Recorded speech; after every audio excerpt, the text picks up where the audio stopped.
você que está assistindo essa aula. É uma aula de filosofia da primeira série do ensino médio, conteúdo do quarto bimestre. A competência deste bimestre é falar sobre as desigualdades sociais. E para trabalhar esse tema das desigualdades sociais, eu inicio com conceitos do Karl Marx. Nós precisamos compreender alguns conceitos dele para que possamos trabalhar diferenças sociais. E eu começo já com a pergunta: o que diferencia homens de animais segundo Karl Marx? Por que segundo Karl Marx? Porque dependendo da área que você pega para estudar, o que diferencia os seres humanos de animais muda de área para área. Para filosofia é de um jeito, para psicologia de outro jeito, para biologia de outro jeito, para sociologia é diferente. Então é específico para Karl Marx. Já sabem que nós podemos distinguir seres humanos e animais de diferentes maneiras.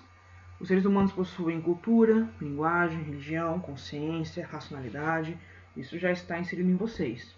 E os animais possuem instinto, agem sempre da mesma forma, de acordo com a sua natureza, se adaptam à natureza. Então são concepções que vocês já têm. Até aqui não tem novidade. A diferença agora são os conceitos e as ideias de Karl Marx. Karl Marx é intelectual do século XIX, historiador, filósofo, economista, sociólogo, desenvolveu várias teorias. Eu simplifiquei algumas aqui para vocês compreenderem nessa aula. Então, dentre tantas diferenças entre homens e animais, o Karl Marx vai focar no trabalho. Qual a diferença para ele? Os seres humanos produzem os próprios meios de produção para sobreviver. Então, se o ser humano mora num lugar muito frio, ele terá meios de produção e sobrevivência para aquele lugar. Se ele mora perto do rio, os meios de produção e sobrevivência mudam. Se ele mora num lugar quente, modifica novamente, numa floresta, num deserto, isso vai mudar, conforme ele muda o ambiente. Então os meios de produção também mudam. O homem transforma a natureza em benefício próprio. O animal não consegue fazer isso. O animal se adapta à natureza. Ele não consegue transformar a natureza. Alguns animais conseguem modificar algumas coisas, mas não transformar. Por exemplo, o ser humano retira uma árvore e pode transformar isso em várias coisas. Em uma mesa, uma cadeira, uma carteira, um armário. Então, uma madeira ele pode transformar em várias coisas. O animal não consegue transformar dessa forma como o ser humano transforma. Então, por mais que você fale, o João de Barro constrói a casa dele. Constrói a casa dele pegando um pouco de barro, um pouco de terra e faz a construção. E é sempre da mesma forma, sempre do mesmo jeito. O ser humano ele pode transformar a natureza de várias formas distintas, com várias descobertas, com várias ferramentas, coisas que os animais não têm. Então, os seres humanos produzem ferramentas. Desde que o homem começou sua evolução, ele vem transformando ferramentas, descobriu a roda, descobriu o fogo, faz machado, e assim veio evoluindo. Ele desenvolve técnicas. Se colocar hoje um de nós numa ilha deserta, a gente não vai conseguir pescar ou caçar de forma adequada logo no começo. Mas durante um período, durante um tempo, conseguimos desenvolver técnicas e melhorar nossa caça, nossa pesca. Os animais agem da mesma forma a vida toda e eles não conseguem reproduzir isso. Então, uma vez eu vi um vídeo de um passarinho que ele percebeu que conseguia pescar o peixe dele, colocando migalhas de pão que o pessoal deixava no parque, na superfície da água. E ele conseguia pescar, mas ele não consegue ensinar isso para os demais. Não existe uma linguagem entre os animais, uma comunicação, para que ele consiga transmitir isso adiante. Então, aquele passarinho desenvolveu uma técnica, legal, consegue sobreviver com aquilo, e morre com aquilo, e não passa adiante. O ser humano não. Ele produz a ferramenta, desenvolve técnicas e passa isso adiante. Então, a sua mãe ensina você a cozinhar, como ela aprendeu com a mãe, que aprendeu com a bisavó, que aprendeu, e assim vai. São técnicas. Algumas vão se aprimorando e outras vão sendo esquecidas. Mas o ser humano tem essa capacidade, que os animais não têm. O cachorro, ele tem o mesmo comportamento em qualquer lugar do mundo.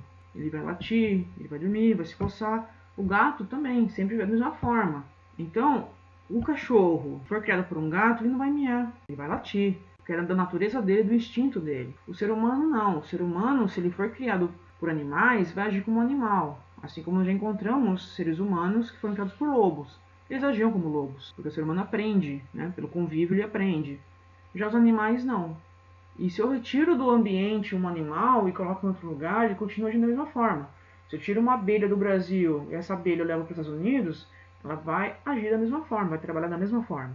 Então isso que diferencia, né, homens e animais para Karl Marx, somente para esse intelectual. Então, quais são as diferenças? Produz os próprios meios de produção, transformam a natureza em benefício próprio, produzem ferramentas e desenvolvem técnicas. Um exemplo que a gente consegue ver isso claramente é o filme O Náufrago. Neste filme, o protagonista sofre um acidente de avião, cai numa ilha deserta. Ele não entende nada de sobrevivência em lugares remotos. E ele aprende ao longo de muito tempo, ele fica 4 anos nessa ilha, ele aprende a desenvolver técnicas, a construir ferramentas para conseguir sobreviver. Inclusive, no final do filme, você percebe o quanto que o ator precisou emagrecer para ser real o final do filme, o quanto que o sobrevivente realmente emagreceu, baseado em uma história real. Aqui nessa imagem, ele está abrindo caixas que caíram do avião junto com ele e ele encontra esses patins do gelo. Ele vai utilizar essas lâminas dos patins de gelo para construir tipo de um machadinho.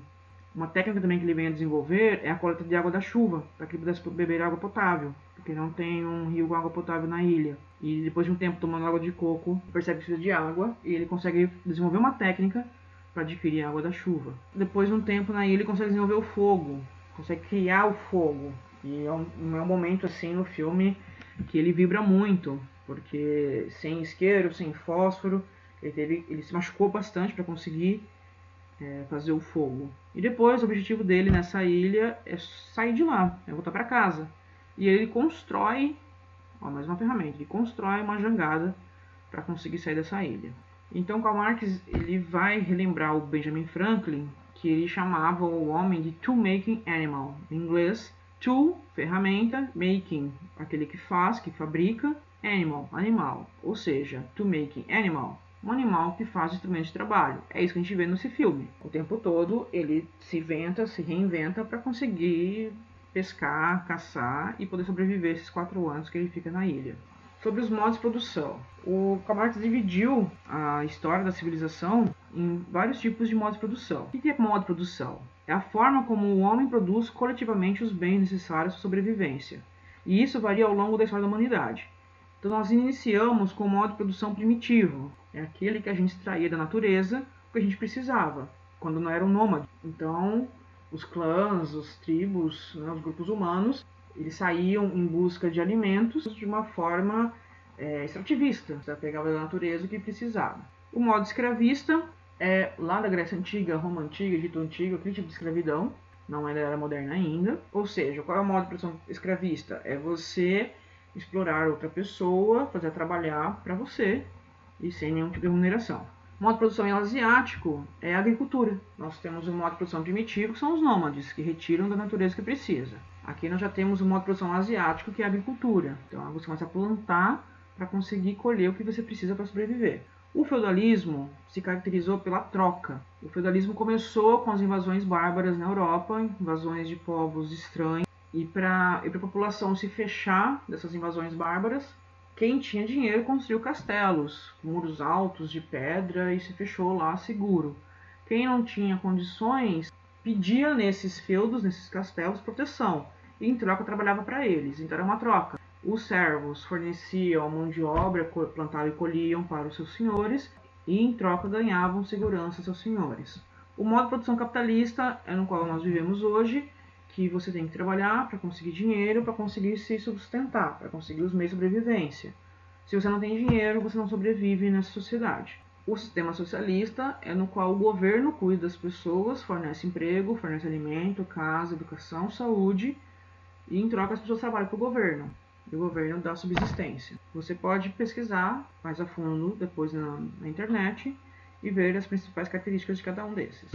Para definir o modo de produção, Karl Marx divide isso em 2 partes. Para existir um modo de produção, eu preciso ter força produtiva e eu preciso ter relações de produção. Eu sei que parecem palavras difíceis, termos novos, complicados, mas não é. Força produtiva. Força, porque eu preciso para produzir. Eu preciso de meios de produção e eu preciso da força de trabalho. Então, meios de produção, ferramentas, utensílios, edifícios, instalações, máquinas, matéria-prima. Então, para uma indústria funcionar, eu preciso de meios de produção. Eu preciso de um lugar, um edifício, eu preciso de ferramentas e eu preciso de máquinas para funcionar. Eu preciso de matéria-prima para transformar, então eu preciso dos meios de produção. Eu tenho lá a fábrica, ela está montada. Se eu já tenho os meios de produção, o que mais que eu preciso para produzir? Eu preciso de mão de obra. Por mais que nós vivamos hoje numa sociedade robotizada, ainda assim é necessário, né, seres humanos para comandar essas máquinas, esses robôs. Então eu preciso de mão de obra assalariada. Eu preciso de energia muscular e cerebral. Como assim? Essa mão de obra pode ser intelectual ou a mão de obra braçal, que a gente fala. Intelectual são as pessoas que vão desenvolver os projetos dessa indústria, né, que vai produzir, o engenheiro que vai desenhar o carro, o engenheiro que vai desenhar o produto. É energia cerebral, intelectual. E eu tenho as pessoas que trabalham no chão de fábrica, energia muscular, energia braçal. E nessa produção, onde eu tenho os meios de produção, eu tenho essas forças de trabalho, eu vou ter as relações de produção, que é dos proprietários com os não proprietários. Como assim? Os proprietários dos meios de produção, os proprietários que são donos disso daqui, que são donos da ferramenta, donos do utensílio, dono do edifício, das instalações, das máquinas de matéria-prima, o proprietário da indústria, o proprietário do meio de produção, que o Karl Marx vai chamar de capitalista ou burguês. E nós temos os não proprietários do meio de produção, que é o pessoal que fornece a força de trabalho, que o Karl Marx chama de trabalhadores ou proletariado. O proletariado fornece a força de trabalho em troca de um salário. Existe uma relação aqui entre os capitalistas e os trabalhadores, os burgueses e o proletariado. Às vezes essa relação é amistosa, às vezes essa relação é conflituosa. E é nesse campo que o Karl Marx desenvolve essa teoria. Essa luta de classes, essa classe dominante, que é proprietária dos meios de produção, e a classe que é dominada, que são os trabalhadores. Então, para Karl Marx, sempre existiu a luta de classes, em qualquer sociedade, em qualquer época da história. Sempre existiu uma classe dominante, que coordena a política, que é a minoria e que detém o poder político e econômico. E também sempre existiu uma classe dominada, explorada, alienada e, em sua grande maioria. E ao fazer os estudos dele, ele percebeu que o nome das classes apenas mudam ao longo da história e através das civilizações. Mas sempre existe uma classe dominante e uma classe dominada. Então, na Revolução Industrial, na qual o Karl Marx viveu e estudou e desenvolveu essa teoria, eram os capitalistas e o proletariado, são as duas classes sociais da época dele. Mas se eu pego a Roma Antiga, eu tinha os patrícios e os plebeus, a classe dominante e a classe dominada. A classe dominante, que tem poder político, os patrícios, e a classe dominada, que eram os plebeus, que eram os trabalhadores, os comerciantes, agricultores, artesãos. No feudalismo, eu tenho a classe dominante, senhores feudais, que são os donos dos feudos, dos castelos, que detêm poder político junto com a igreja, que detêm poder econômico, que faziam as próprias moedas.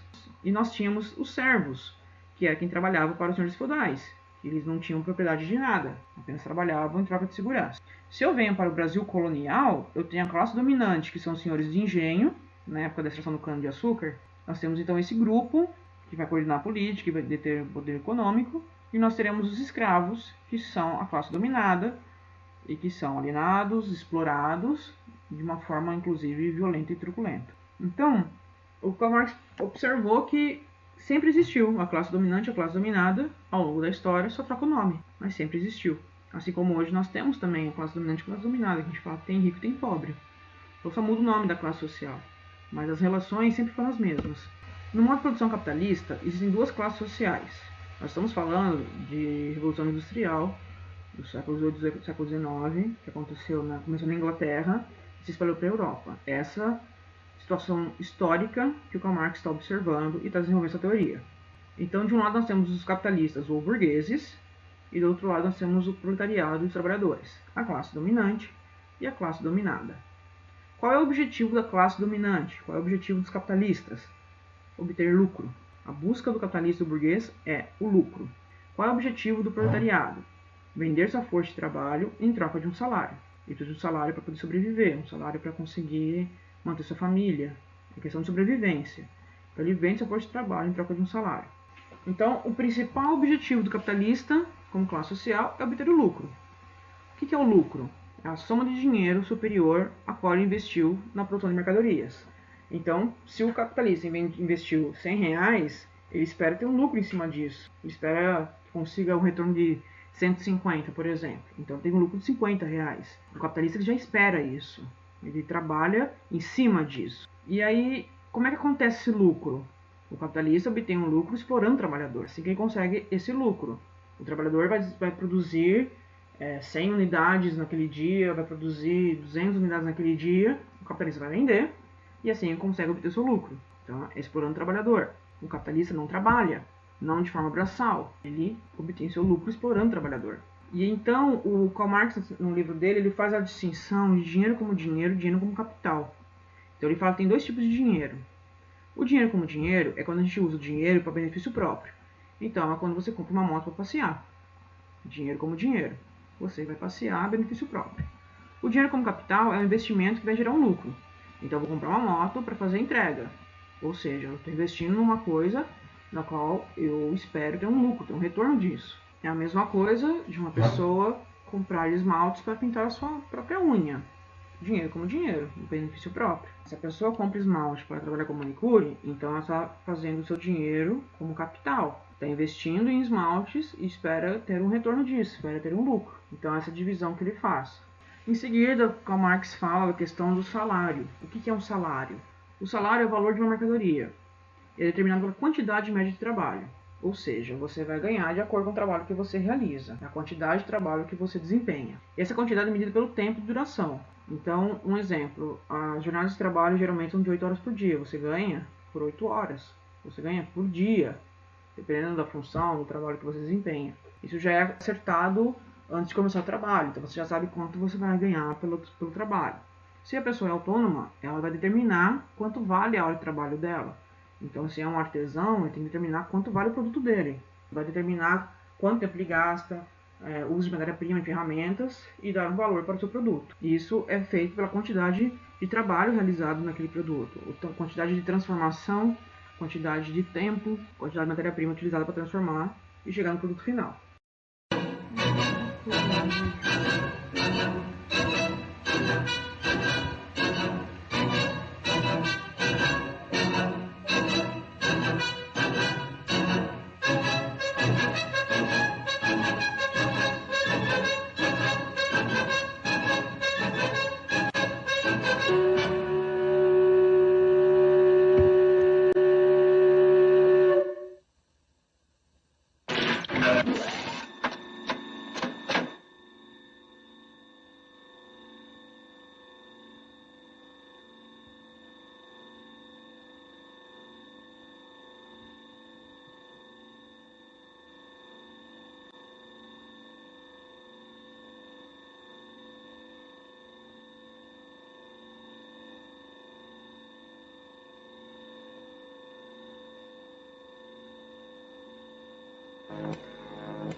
Section 5, speed her up, 4-1.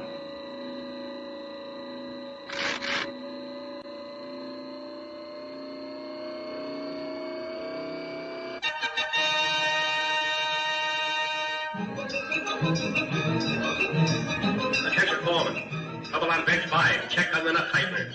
Nuts coming through loose on bench 5. Attention, foreman.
Back. Section 5, more speed, 4-7.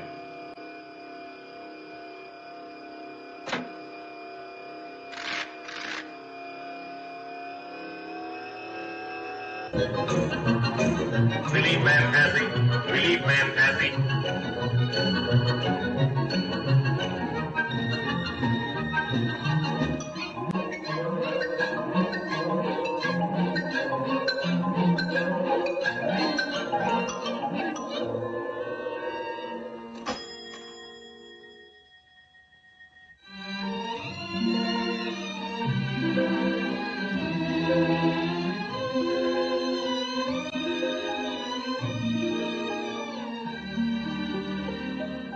Hey! Quit stalling. Get back to work. Go on.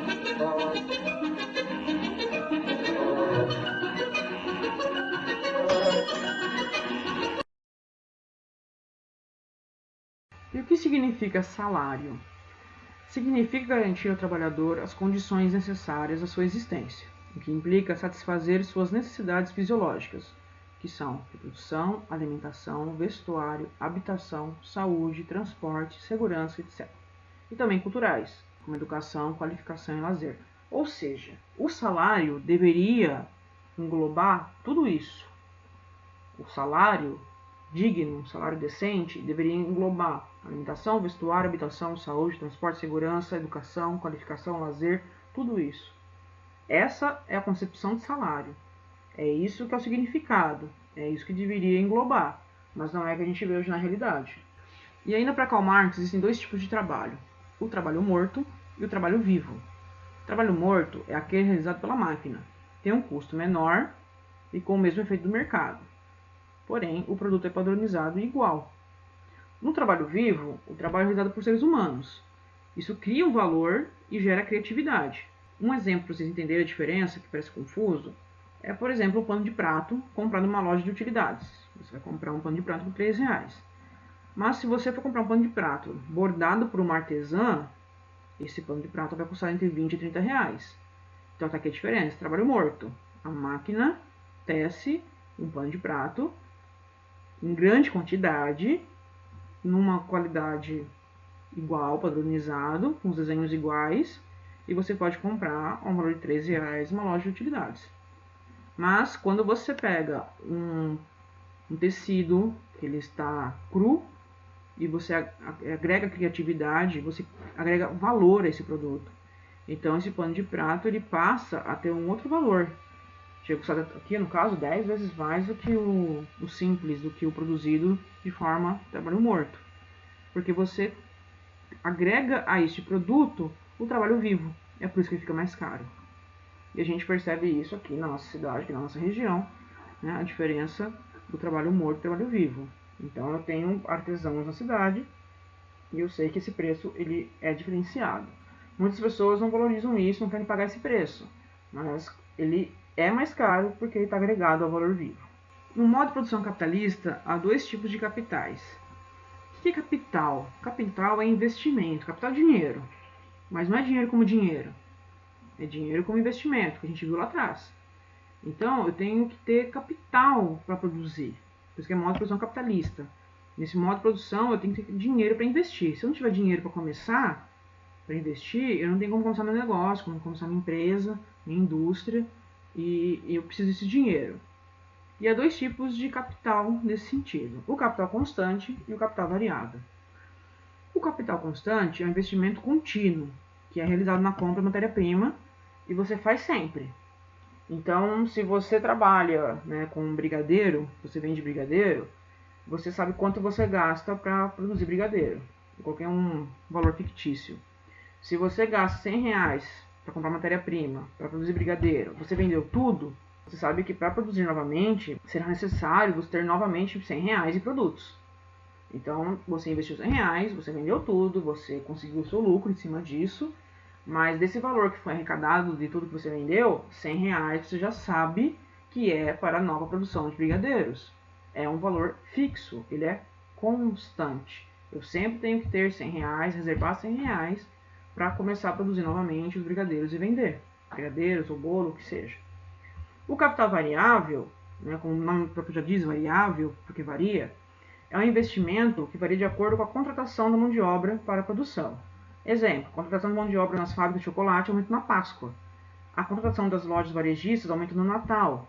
E a contratação das cidades litorâneas aumenta no verão. Depois reduz novamente. Por isso que é variável. Você tem uma alta, que a gente fala de alta temporada, depois você tem uma queda. O constante é o tempo todo. Então, uma indústria que produz ventilador é constante. O ano todo ela produz. Porém, fábrica de chocolate é um capital variável. Ao longo do ano produz uma certa quantidade de chocolate que vende, mas quando é véspera de Páscoa, a sua produção aumenta e é necessário contratar mais gente, investir mais capital, investir mais dinheiro para conseguir fazer os ovos de Páscoa e depois ter o retorno disso. Então essa é a diferença. Conseguiu entender? Capital constante e capital variável. E em cima dessa produção, desse lucro que o capitalista ganha, dessa exploração do trabalhador, o Karl Marx desenvolve uma nova teoria chamada de mais-valia. É bem famosa essa teoria e ela, nos livros, é um pouco complicado de entender. Eu vou facilitar aqui a linguagem para vocês conseguirem compreender o que significa. Anota aí. Mais-valia é o lucro excessivo que o capitalista ganha explorando o trabalhador. Lucro excessivo. Não é lucro. Tem o lucro. Então, você é uma pessoa que vai para 25 de março e você compra muitas pulseiras e volta para sua cidade para você vender. Você não está explorando ninguém. Você está indo lá, fazendo suas compras, está voltando e você está lucrando com isso. Mais-valia é o lucro excessivo. Está ganhando muito, muito além do que se possa imaginar. Está ganhando muito em cima do produto, do consumidor. Está enganando o consumidor e está explorando o trabalhador. Por que está explorando? Porque não está pagando o salário devido pelo que ele produz. Porque ele produz muito lucro. O trabalhador está produzindo lucro para o capitalista, porque ele que trabalha, ele que produz os produtos. Só que ele não ganha de acordo com o lucro que o capitalista ganha. Por isso que é mais-valia. Tá, né? Na verdade, o trabalhador vale mais do que ele ganha. A mais-valia permite ao capitalista cobrir os custos da produção e ainda oferir lucros e acumular capital para continuar investindo e enriquecendo. Então, por que é excessivo? Porque ele tem que continuar enriquecendo, tem que continuar investindo, tem que ampliar, tem que aumentar, tem que abrir filiais, tem que fazer multinacionais em outros países. Então, é essa ambição que faz com que o lucro seja excessivo. Porque se você faz as contas, não precisava ser tão excessivo o lucro. Só é excessivo porque ele tem essa ambição de querer sempre estar melhor, estar maior e não se preocupa com os trabalhadores da sua própria indústria, da sua própria empresa. Karl Marx fala que não há capitalismo sem mais-valia. Sempre vai ter pessoas que vão querer ganhar muito dinheiro em cima. E por mais bem remunerado que seja o trabalhador, seu salário sempre será inferior ao valor total produzido ao longo da sua jornada de trabalho. Se a gente pegar uma pessoa que trabalha numa empresa, numa fábrica que faz tablet, essa pessoa produz quantos tablets por dia? Vamos chutar uns 100 tablets por dia. Quanto isso vai gerar de lucro pro dono da empresa? É muito grande. Quanto custa um tablet? E o salário do funcionário é 1.200. Então, você vê aí que o valor produzido, ele produziu 100 tablets. Ele não está ganhando pelo que ele produziu. Ele está ganhando pelas horas trabalhadas. Ah, professora, mas quando é contratado já sabe disso. Não, tudo bem, já sabe disso, já é acordado, já, ó, você vai ganhar o salário por mês de R$1.200. Mas, se você parar para pensar, ele está ganhando um salário pelo que ele trabalhou de horas, não pelo que ele produziu. Ele produziu 100 tablets num dia. Não é ele sozinho, eu sei disso, uma rede de produção, são várias pessoas. Mas se você juntar, não dá o lucro que o capitalista ganha. É muito absurdo o que ele ganha em cima dos trabalhadores nesse sentido. É isso que o Karl Marx está querendo expor para nós. Aqui uma cena do filme Tempos Modernos, do Charlie Chaplin, onde eles estão trabalhando de forma mecânica, robótica, e aperta o parafuso, e você assistiu o filme todo, o filme mudo, preto e branco, engraçado, Charlie Chaplin engraçado nesse filme, e você não consegue compreender qual é o produto final. Acaba o filme, você não sabe o que ele produz. Ele enlouquece na linha de produção, e vai para um hospício, inclusive, e você não sabe o que ele produz, porque é isso, o trabalhador não se identifica com o produto. É diferente do artesão. O artesão sabe o processo do começo ao fim da sua produção. Então, um sapateiro sabe cortar a sola, cortar o couro, costurar o couro na sola, no acabamento final, lustrar, etc.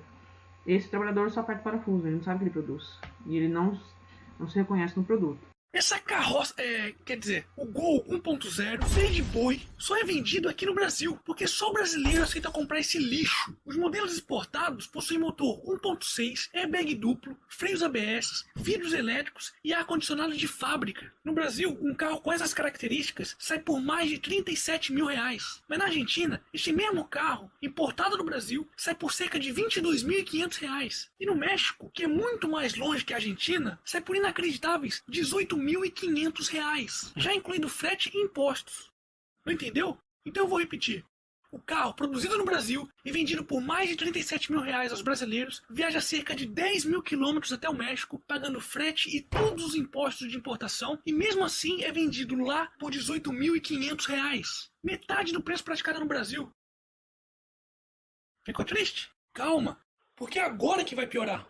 Retirando-se o valor do frete para o México, o Gol 1.6 poderia ser facilmente vendido aos brasileiros por 15.500 reais. E o governo continuaria ganhando com impostos, a montadora e seus revendedores continuariam lucrando, milhares de empregos seriam criados e o consumidor iria adquirir um produto a um preço mais justo. Este é o valor máximo que o Gol 1.6 custa para ser produzido no Brasil, menos de 8.500 reais. Como pode ser possível esse mesmo carro ser vendido a 37 mil reais? Mesmo considerando impostos do governo de 100%, lucro das concessionárias de 100% e lucro da montadora de 100%, chegaremos ao valor de carro inferior a 34 mil reais. E se compararmos com os Estados Unidos, não dá pra comparar, pois eles não vendem essas carroças por lá. Mas vamos imaginar um Gol 1.6 top de linha com todos os itens opcionais. No Brasil, você pagaria cerca de 52 mil reais por isso. Isso mesmo, 52 mil reais. Mas nos Estados Unidos, por esse mesmo valor, você compraria um Camaro 0 km, que por sua vez, no Brasil, custa 4 vezes esse valor. Não, peraí, tem alguma coisa errada. Quer dizer que o mesmo valor que eu pago em uma carroça fantasiada aqui no Brasil, eu compraria 2 carros no México ou um Camaro nos Estados Unidos? Só pode estar de sacanagem, né? Não é possível. Pois é. E sabe de quem é essa culpa por essas aberrações acontecerem? Boa parte da culpa é da alta carga tributária imposta pelo governo, que com seus efeitos em cascata afeta toda a cadeia produtiva, chegando a quase 100% sobre o custo de produção de um automóvel no Brasil. Outra parte da culpa é das montadoras e suas revendedoras, que continuam a manter margens de lucro estratosféricas, mesmo recebendo bilhões em subsídios públicos, que servem apenas para encher o bolso de suas matrizes e de políticos corruptos. Outra parte dessa culpa são de bancos e financiadoras, que cobram taxas abusivas e extorsivas dos consumidores. E por último, mas não menos importante, parte dessa culpa é sua, que aceita pagar esses valores absurdos, como se isso fosse normal. Não, isso não é normal. Então, eu trouxe esse vídeo para vocês verem o que é a mais-valia, entenderam o que é a mais-valia. Karl Marx diz que a mais-valia é o lucro excessivo que o capitalista obtém explorando o trabalhador. Então, nesse exemplo do Gol, que é fabricado no Brasil, em São Bernardo do Campo, a gente vê claramente a mais-valia. A fábrica tem um custo de R$ 8.300, mesmo que ela tenha um lucro de R$ 8.300 de 100%, a montadora também tem um lucro de 100% de R$ 8.300, e que o governo tem que cobrar um imposto 100% em cima desse carro de R$ 8.300 também, ainda assim a conta não fecha, porque o custo do carro para o consumidor brasileiro é R$ 37 mil. O que não faz sentido que esse carro que sai de São Bernardo do Campo e vai para a Argentina custa para o consumidor R$ 23 mil, convertendo já as moedas. E esse carro que sai de São Bernardo do Campo e vai para o México custa metade do preço do consumidor brasileiro. Então, neste exemplo, nós vemos exatamente o que é mais-valia. É um lucro excessivo, não é necessário termos tudo isso de lucro para conseguir desenvolver sua empresa, para conseguir desenvolver suas filiais multinacionais, etc., sendo que o trabalhador ganha tão mal. Em uma entrevista dessas montadoras de carro, perguntaram uma vez por que o carro é tão caro no Brasil. E o dono da empresa, da montadora, respondeu: porque o consumidor brasileiro paga. Então a gente paga aqui num carro completo, um Gol completo, aí eu coloquei o Gol como exemplo porque é um carro popular, e num carro popular completo no Brasil você compraria um super carro nos Estados Unidos, compraria um Camaro, já convertendo a moeda. Então que fique de reflexão para nós do quanto é abusivo o preço de um carro no Brasil. Se eles cobrassem um preço justo, muitas mais pessoas teriam um carro e poderiam ter mais conforto. E é isso, eu espero que tenham gostado da aula, uma aula inicial para a gente entender a desigualdade social.